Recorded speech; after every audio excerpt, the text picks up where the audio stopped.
Bonsoir à tous. Dans l'actualité aujourd'hui, la démission de Monseigneur Hervé Gachignard, l'évêque d'Aire et d'Ax. Précision avec le porte-parole de la Conférence des évêques de France. Nous vous parlerons ensuite des enjeux du voyage du pape en Égypte à la fin du mois. Et puis focus sur le premier pèlerinage à Lourdes organisé par l'école parisienne Lamazou qui accueille des enfants trisomiques. Hier, le pape François a condamné un massacre inacceptable après l'attaque chimique mardi en Syrie. On en parle dans notre dossier avec nos éditorialistes. Benoît Fidelin, rédacteur en chef à Pèlerin. Bonsoir Benoît. Bonsoir. Avec vous Frédéric Casatsu, journaliste politique à Réforme. Bonsoir. Bonjour Olivier. À tout à l'heure. On l'a appris à midi, le pape François a pris une décision rapide et stricte à l'encontre de Monseigneur Hervé Gachignard, mis en cause pour des attitudes pastorales inappropriées envers des jeunes. C'est le nonce apostolique en France qui a suggéré à l'évêque d'Aire et d'Ax de remettre sa démission. Une démission acceptée samedi dernier par le Saint-Père et rendue publique ce jeudi. Dès l'annonce de Rome, la Conférence des évêques de France a réagi dans un communiqué signé de son président Monseigneur Pontier. Elle accueille cette décision dans la foi et la confiance au successeur de Pierre et en mesure la gravité. Son porte-parole, Monseigneur Ribado-Dumas, revient sur la situation. Le pape a accepté aujourd'hui, ce jeudi, la démission de Monseigneur Gachignard, qui était évêque d'Aire et d'Ax. Je ne sais pas les éléments qui ont poussé le pape à accepter cette démission, puisqu'ils sont du ressort de lui-même. Il a eu des faits qui lui ont été transmis par la congrégation des évêques, et en fonction de ce qui lui a été transmis par la congrégation des évêques, le pape a décidé d'accepter cette démission. Mais nous ne savons pas tout, et il faut accepter que nous ne sachions pas tout, parce que tout n'est pas forcément public. Ce qui est sûr aujourd'hui, c'est que il y a dans le diocèse de Dax, depuis quelques semaines, peut-être un peu plus, des rumeurs qui ont circulé sur un comportement de Monseigneur Gachignard fait de paroles, surtout de mots échangés, de questions posées aux jeunes et d'attitudes qui ont été incomprises par un certain nombre de personnes. On sait que dernièrement, le cardinal archevêque de Bordeaux, Monseigneur Ricard, a reçu des responsables du diocèse de Bordeaux qui lui ont fait part de ce malaise qui existait dans le diocèse, que telle ou telle famille avait pu s'exprimer avant, dans les semaines qui précédaient. À ce jour, aucune plainte n'a été déposée contre Monseigneur Gachignard. Rien ne nous permet de parler d'agression sexuelle, rien ne nous permet de parler d'actes de pédophilie. Ce sont une suite de choses, de comportements, de paroles et d'actes qui ont amené une difficulté dans le gouvernement du diocèse. Pour nous, l'acceptation de cette démission est quelque part une surprise. Nous ne l'attendions pas comme telle. Et en même temps, nous faisons confiance au pape François dans la décision qu'il a prise, dans le discernement qui est le sien. Et nous voulons dire à tous ceux qui ont été blessés d'une manière ou d'une autre, que ce soit par cette démission, que ce soit peut-être par des propos ou par des actes de Monseigneur Gachignard, combien nous sommes proches d'eux, combien nous voulons les accompagner dans leur souffrance. Le diocèse d'Aire et d'Ax est sous le choc. À la grande surprise des catholiques des Landes, Monseigneur Gachignard, 57 ans, avait indiqué samedi son besoin de repos hors du diocèse. On vous en a parlé mardi. Son message laissait présager une cause grave. Très affecté par ce malaise et ces interrogations, il a choisi de prendre un temps de recul. Cet après-midi, le diocèse de Dax a diffusé un communiqué qui rappelle la disponibilité de Monseigneur Gachignard, manifesté au pape à être déchargé de sa mission épiscopale, si cela permet de faciliter la recherche de la vérité. Le vicaire général et le chancelier du diocèse se sont exprimés cet après-midi lors d'une conférence de presse. Il ne s'agit pas, contrairement à déjà ce qu'on peut lire ici ou là, d'une affaire de pédophilie, il faut être très clair. Mais un positionnement dans l'attitude pastorale, une distance mal ajustée, des témoignages de parents, de familles, témoignant du trouble de tel ou tel adolescent, ou de quelques animateurs de jeunes aussi, engagés dans la pastorale, qui aussi qui ont confié leur malaise devant des attitudes, c'est toujours très difficile de parler. Quand il n'y a pas d'acte, c'est ou blanc ou noir aujourd'hui. Et là, ça touche à la vie psycho-affective, à la relation. Donc c'est toujours difficile à évaluer. Comment être évêque quand la confiance est atteinte avec son peuple, avec ses pasteurs. Et c'est quand même lui qui a fait savoir au Saint-Père que si le Saint-Père pensait que pour assainir la situation, pour rétablir la confiance, il fallait qu'il s'en aille. Il disait « j'accepte de le faire ». Car en tout cela, ceux à qui nous pensons d'abord, c'est les jeunes, c'est leur famille. Notons que le pape François a nommé Monseigneur Bernard Charrier comme administrateur apostolique du diocèse d'Aire et Dax. Monseigneur Charrier, évêque émérite de Tulle, arrivera à Dax dès lundi prochain. Le pape François dénonce un massacre inacceptable après les attaques chimiques présumées en Syrie. Mardi, au moins 86 personnes, dont de nombreux enfants, ont été tués au nord-ouest du pays, dans la province d'Idlib. Hier, à l'issue de l'audience générale, il a dit prier pour les victimes et leurs familles. Le visage grave, il a ensuite lancé un appel aux responsables internationaux.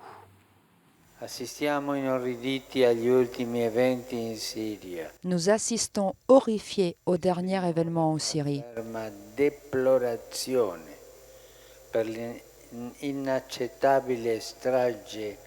Je déplore fermement cet inacceptable massacre qui s'est produit hier dans la province d'Idlib, où des dizaines de personnes sans défense ont été tuées, et parmi elles, de nombreux enfants.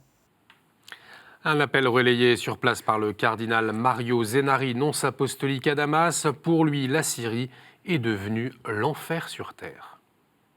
Si quelqu'un ne croit pas à l'existence de l'enfer, qu'il vienne en Syrie. Pâques va s'approcher, on va la semaine prochaine vivre la semaine des passions, d'après les traditions chrétiennes, mais ici c'est toute la Syrie qui vit une semaine des passions depuis plus que 6 ans. La communauté internationale qui ont des responsabilités, nous tous, aussi l'opinion publique internationale, nous ne devons pas laisser la Syrie dans cette condition. Il faut que nous tous, les croyants, et nous faisons tout le possible en commençant par demandant l'aide au Seigneur. Nous savons que la prière, c'est une des armes les plus efficaces. Hier, le Conseil de sécurité des Nations Unies s'est réuni en urgence à New York pour réclamer une enquête sur ce crime de guerre. La responsabilité de l'attaque chimique n'est pas clairement établie, même si l'armée de Bachar al-Assad est fortement soupçonnée. Le régime de Damas dément les accusations.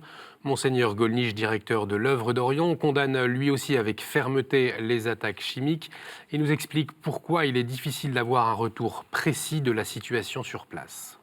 Les faits sont difficiles à établir et je souhaiterais que les différents médias puissent avoir d'autres sources que l'Observatoire syrien des droits de l'homme qui est en Grande-Bretagne et que tout le monde cite. Voilà. Non pas que je prétende qu'il fasse nécessairement du mauvais travail, je n'ai pas les moyens de le vérifier, mais je suis gêné que ce soit une source exclusive. Et donc, il faudrait avoir différentes sources. Moi, je rappelle que dans les zones rebelles, où il faudrait être pour mesurer les dégâts, c'est extrêmement difficile d'y aller parce que souvent, dans ces zones-là, les Européens, les chrétiens, sont empêchés d'y aller. J'ajoute que Monseigneur Gallagher, secrétaire du Saint-Siège pour les relations avec les États, a soutenu le rôle essentiel des chrétiens d'Orient pour la cohésion sociale et la résolution du conflit.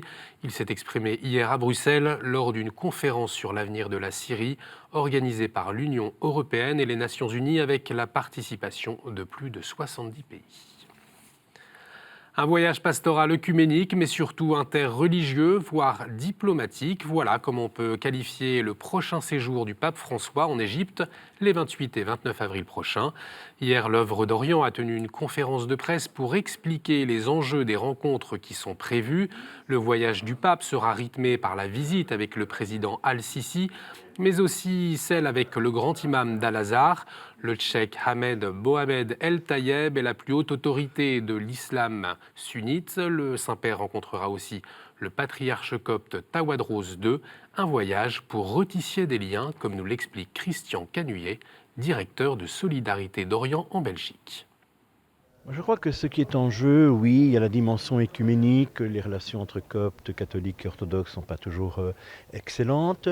Il y a eu les tensions que vous connaissez entre le monde musulman et le Saint-Siège, et singulièrement avec El-Azhar. Donc cette dimension-là de réconciliation, de reprendre le dialogue, elle est certainement présente. Mais je crois que dans le chef du pape, c'est aussi la question du rapport entre la société civile et la religion dans les pays du Proche-Orient, parce que c'est ça qui est en jeu maintenant dans toutes les crises que traverse le Proche-Orient. Quelle est la place de Dieu et de la religion dans la société civile? La force vive du christianisme oriental pour demain, c'est bien l'Égypte. Le plus grand peuple chrétien du monde arabe, ce sont les Coptes.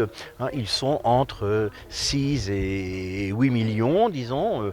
Le chiffre est très débattu. Ne serait-il que 6 millions, ils sont plus nombreux que les Danois ou plus nombreux que les Wallons, peuple auquel j'appartiens. C'est un grand peuple chrétien. Il n'y a pas d'autres grands peuples chrétiens arabes au Proche-Orient actuellement comparable au peuple copte. Il ne reste plus l'ombre d'une dispute entre le Rwanda et le Vatican. C'est ce qu'a affirmé Louise Mouchi-Kiwabo, ministre des Affaires étrangères du pays africain. C'est ce qu'a rapporté hier le site espagnol Expansion lors de la première visite de Paul Kagame, président du Rwanda au Vatican le 20 mars.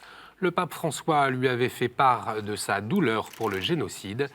Il avait également demandé pardon à Dieu pour les péchés et les manquements de l'Église et de ses membres. En Guyane, l'évêque de Cayenne, Monseigneur Lafont, prie et jeûne pour que les Guyanais se sentent écoutés et compris. Depuis 2 semaines, les habitants dénoncent avec colère l'insécurité, un chômage 2 fois supérieur à la métropole ou encore un coût de la vie très élevé. Hier, le Conseil des ministres a acté un plan d'urgence à 1 million d'euros, pas assez pour le collectif de manifestants qui en réclament 3. On écoute Monseigneur Lafont. Moi, je jeûne depuis avant-hier soir, déjà, en communion avec ceux qui sont là au centre spatial guyanais. Ils demandent et ils font. On n'a jamais autant prié dans les églises catholiques et autres que pendant cette semaine-ci, ces 2 semaines-ci. Ils demandent un soutien physique, moral, spirituel. Nous sommes en face d'une société qui est absolument déterminée, d'un calme étonnant, d'une discipline remarquable. Il n'y a pas une bouteille qui a été jetée contre un quelconque membre des services de l'ordre, aucune vitrine n'a été cassée, Il y a eu dans les premiers jours des jeunes qui ont mis des feux à des poubelles, mais tout ça c'est terminé. Mais une détermination qui est sans faille. Ils vont vous dire, la Guyane vient de recevoir 2 milliards, ils continuent de penser qu'avec quelque chose, on va encore être satisfait. Nous en avons assez. Nous gonquer ça, nous sommes gonflés. Voilà ce que cela veut dire. Nous sommes gonflés, on ne croit plus dans les promesses pour demain. C'est aujourd'hui que nous voulons décoller. Une première à Lourdes pour l'école parisienne Lamazou. L'établissement qui accueille des enfants trisomiques dans des classes spécialisées a proposé un pèlerinage dans le sanctuaire pour les élèves et leurs familles. Un temps fort de 3 jours. Ce pèlerinage est la volonté de la directrice. Elle porte ce projet depuis plusieurs mois et elle nous explique quelle a été sa volonté. Accompagner les enfants trisomiques à Lourdes, c'était vraiment quelque chose qui me tenait à cœur. Et le projet a mûri. Non seulement je voulais les accompagner à Lourdes, mais je voulais les accompagner en famille. Et je voulais que les familles se retrouvent à Lourdes. Et je suis comblée parce que vraiment cette semaine, nous avons formé une grande famille de 43 personnes. Avec toute l'école, nous avons appris à découvrir le message de Lourdes. Et tous les enfants de l'école ont préparé leurs petites intentions que nous avons remises hier à la grotte. Donc hier après-midi, à l'heure du chapelet, nous avons pu déposer toutes les intentions de l'école et les enveloppes étaient très très lourdes, étaient très chargées. Et on termine avec la Belgique. Dimanche à Cibray, une nouvelle représentation de la Passion du Christ sera proposée. Une tradition du Moyen-Âge maintenue encore aujourd'hui dans ce village comme dans celui de Ligny.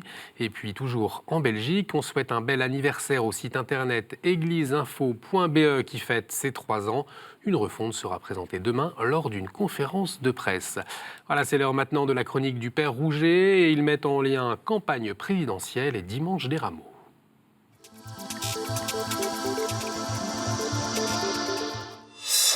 Nous sommes sur le point de célébrer le dimanche des Rameaux. Il y a quelque chose de frappant dans la célébration des Rameaux, C'est le contraste entre l'acclamation des foules de Jérusalem et puis les cris « à mort, crucifie-le » pendant la Passion. Cette foule versatile ou diversifiée, on ne sait, qui acclame le Messie et qui veut qu'il soit condamné à mort.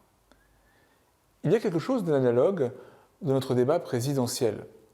En France, nous avons à la fois la nostalgie de la monarchie et la nostalgie de la Révolution.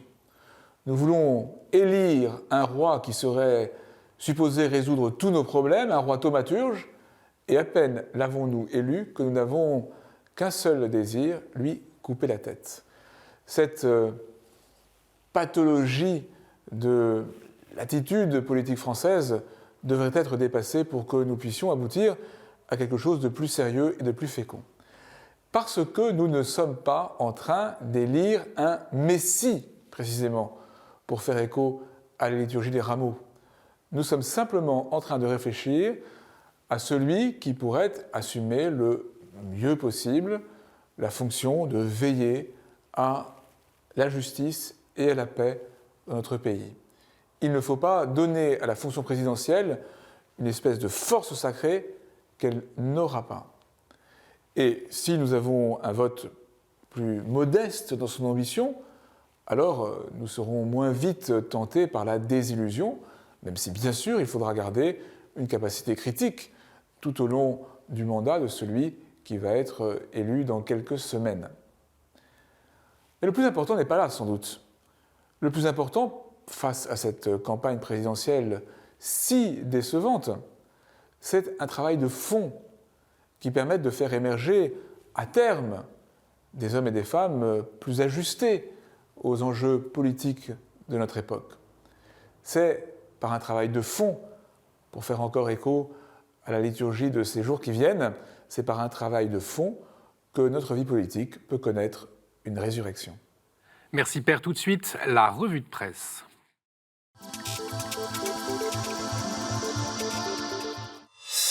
Les 11 candidats à l'élection présidentielle en une de Pèlerin cette semaine, Benoît Fidelin.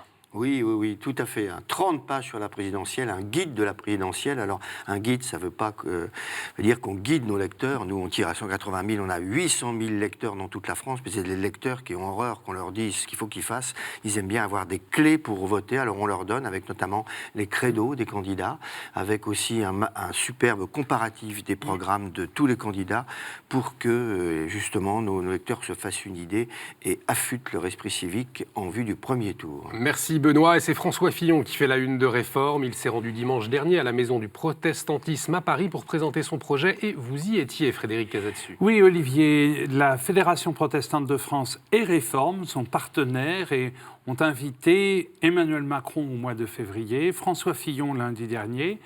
Benoît Hamon fermera la marche lundi prochain. J'ai cette semaine interviewé 2 candidats petits, comme on dit, qui sont Nathalie Arthaud et Jean Lassalle. Et comme ça, on espère que nos lecteurs, également soucieux de leur indépendance, évidemment, se feront une idée par eux-mêmes. Merci Frédéric. Avant la Semaine Sainte, Famille Chrétienne vous emmène en Bretagne, au cœur du Morbihan, dans le sanctuaire de Callac. Il représente la Passion du Christ par des statues à taille humaine sculptées dans le granit, un symbole de la ferveur bretonne. 2 témoignages poignants dans la vie. Pendant plusieurs mois, voire plusieurs années pour certains, une poignée de chrétiens a vécu sous la coupe du groupe État islamique dans son bastion syrien de Raqqa. L'hebdomadaire a recueilli le récit de 2 d'entre eux. Comment j'ai survécu à Daesh, c'est le titre du dossier proposé par La Vie cette semaine. Et le quotidien des chrétiens d'Orient également dans France catholique, cette fois-ci dans le camp de réfugiés de Nishtiman à Erbil dans le Kurdistan irakien. Un building laissé à l'abandon est devenu aujourd'hui un havre de paix pour les réfugiés de la plaine de Ninive. Voilà pour notre revue de presse. Tout de suite, on retrouve nos éditorialistes.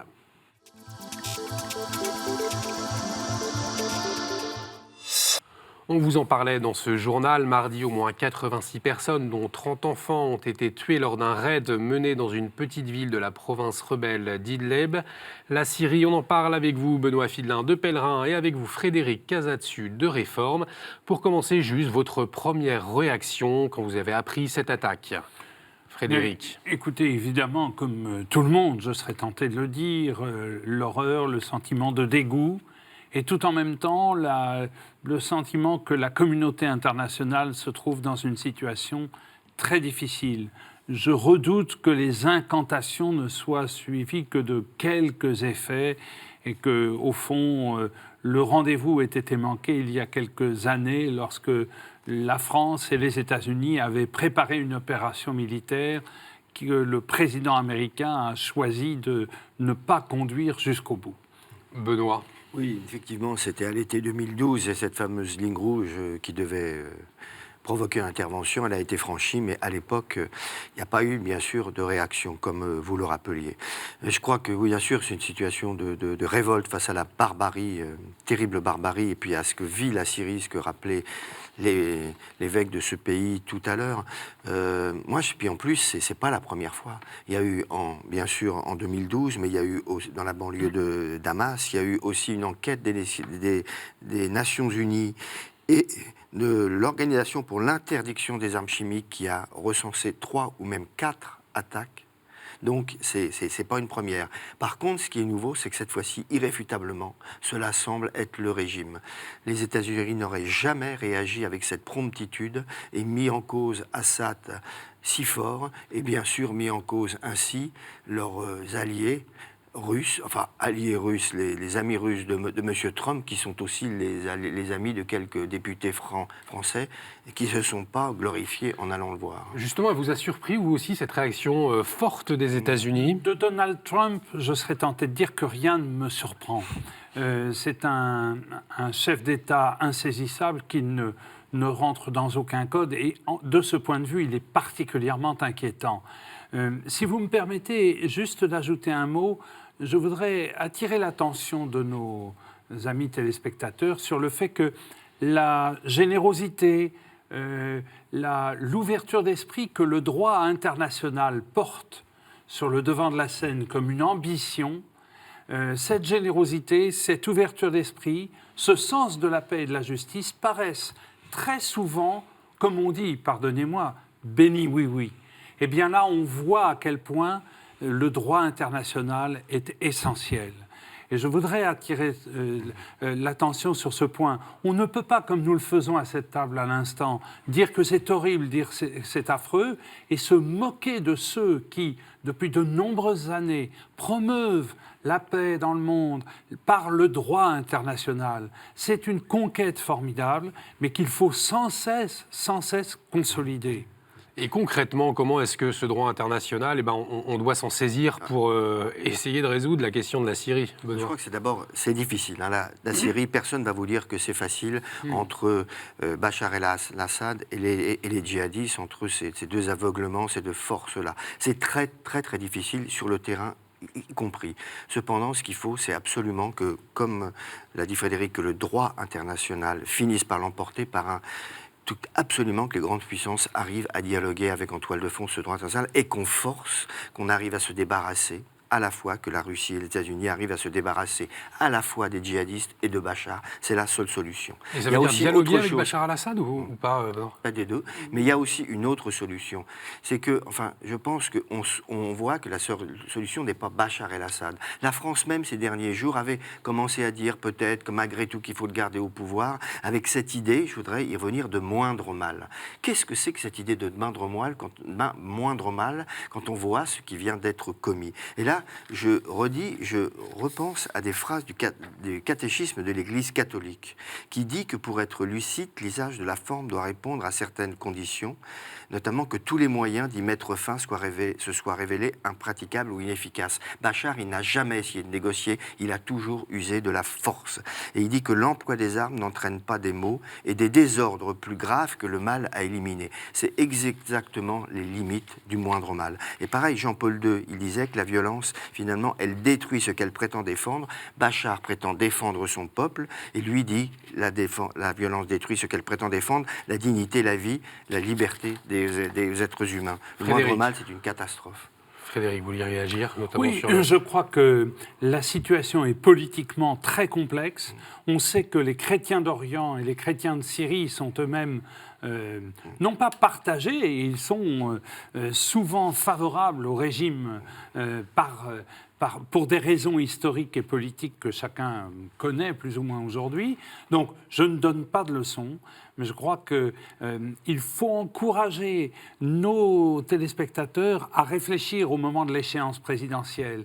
La toute-puissance, le recours à la force sont des thèmes qu'il faut vraiment mettre. Le recours à la force est parfois nécessaire, hein, en latin on le sait, parabellum, mais sérieusement, si le recours est nécessaire, le recours à la force est nécessaire, il ne faut pas verser dans la toute-puissance et le cynisme. Or, un certain nombre de candidats disent bah, c'est comme ça, la politique internationale. Ils citent Bismarck et sa réelle politique, et voilà. Et puis, voilà le résultat, c'est qu'à considérer que la politique étrangère ne doit être fondée que sur cela, eh bien, évidemment, ensuite, on le verse des larmes de crocodile sur des situations atroces. Alors, oui, parfois, il faut être réaliste. Je songe au général de Gaulle qui disait qu'on ne fait pas de politique sans tenir compte des réalités, mais il faut garder à l'esprit l'usage des justes moyens. Merci beaucoup, Frédéric. Merci beaucoup, Benoît, d'avoir partagé vos points de vue. Merci à vous de nous avoir suivis. Vous pouvez revoir cette émission sur notre site internet www.ktotv.com. Réagissez également avec le hashtag à la source. On se retrouve la semaine prochaine. Excellente soirée sur KTO.